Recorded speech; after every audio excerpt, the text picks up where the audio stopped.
Hi guys. ನಾನು actually ಇವತ್ತು ನಮ್ಮನೇಲಿ ಹಲ್ಲಿ ಅನ್ನುವ ಒಂದು ಕತೆ ಹೇಳ್ತೀನಿ. ಇದು ಬೇಸ್ಡ್ ಆನ್ ಟ್ರೂ ಸ್ಟೋರಿ. ನಮ್ಮ ಮನೇಲಿದ್ದ ಹಲ್ಲಿ ಇದೆಯಲ್ಲ, ಆ ಹಲ್ಲಿ ಟ್ರೂ ಸ್ಟೋರಿನ ನಾನು ನಿಮ್ಗೆ ಹೇಳ್ತೀನಿ. ಏನಾಯ್ತಂದರೆ, ನಮ್ಮ ಮನೇಲಿ ಒಂದು ಹಲ್ಲಿ ಇತ್ತು, ಆಯಿತಾ. ಆ ಹಲ್ಲಿ ದಿನಾಲೂ ಟಾಯ್ಲೆಟಲ್ಲಿ ಇರ್ತಿತ್ತು, ಅಂದರೆ ಬಾತ್ರೂಮಲ್ಲಿ ಇರುವಂಥ ಹಲ್ಲಿ. ಅದು ಒಂದಿನ ಕಮೋಡಿಗೆ ಹೋಯ್ತು. ಕಮೋಡಿಗೆ ಹೋಗಿ ಆ ಕಮೋಡಲ್ಲಿ ಸೀಟ್ ಇರುತ್ತಲ್ಲ, ಸೀಟ್ ಅಡಿಗಡೆಯಿಂದ ಒಂಥರ ಆರ್ಕ್ ಇರುತ್ತಲ್ವ, ಆರ್ಕ್ ಒಳಗಡೆ ಹೋಗಿ ಕೂತ್ಕೊಂಡಿತ್ತು. ಎಷ್ಟೋ ಸಲ ನೋಡಿದೆ ನಾನು ಅದಕ್ಕೆ ಒಂದೊಂದು ಬಕೆಟ್ ನೀರು ಹಾಕಿದೆ, ಹೋದರೆ ಹೋಗಲಿ, ಹೊರಗಡೆ ಬರಲಿ, ಜೀವ ಉಳಿಸ್ಕೊಳ್ಳಿ ಅಂತ.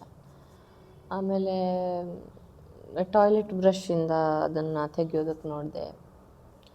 ಎಂತ ಮಾಡಿದ್ರೂ ಅದು ಹೊರಗಡೆ ಬರಲಿಲ್ಲ, ಆಯಿತಾ. ಬಿಸಿ ನೀರು ಹಾಕಿದ್ರೂ ಹೊರಗೆ ಬಂದಿಲ್ಲ.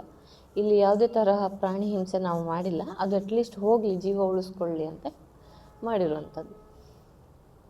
ಆಯಿತು, ಸರಿ. ನಾವು ಆ ಟಾಯ್ಲೆಟ್ ಮೇಲೆ ಕಮೋಡ್ ಸೀಟ್ ಮೇಲ್ಗಡೆ ಓಪನ್ ಮಾಡೋದಿರುತ್ತಲ್ಲ, ಅದನ್ನ ಓಪನ್ ಮಾಡಿ ಇಡ್ತಿದ್ದೆ. ಹೊರಗಡೆ ಹೋದ್ಲಿ, ನಮ್ಮನ್ನ ನೋಡಿ ಹೆದರ್ಕೊಳ್ಳೋದು ಬೇಡ. ಅದು ಹೆಂಗಂದ್ರೆ ಹೊರಗಡೆ ಬರ್ತಿತ್ತು, ಬಾಲ ಮಾತ್ರ ಹೊರಗಡೆ ಬರ್ತಿತ್ತು, ಅದ್ರ ಒಳಗಡೆನೇ ಸುತ್ತ ಬರ್ತಿತ್ತು, ಮತ್ತೆ ಪುನಃ ಅಲ್ಲೇ ಹೋಗ್ತಿತ್ತು. ಎಷ್ಟು 1 ವಾರ ನೋಡಿದೆ, ಎಲ್ಲ ಥರ ಟ್ರೈ ಮಾಡಿದ್ರು, ಎಂತ ಮಾಡಿದ್ರು ಅದು ಹೊರಗಡೆ ಬಂದಿಲ್ಲ.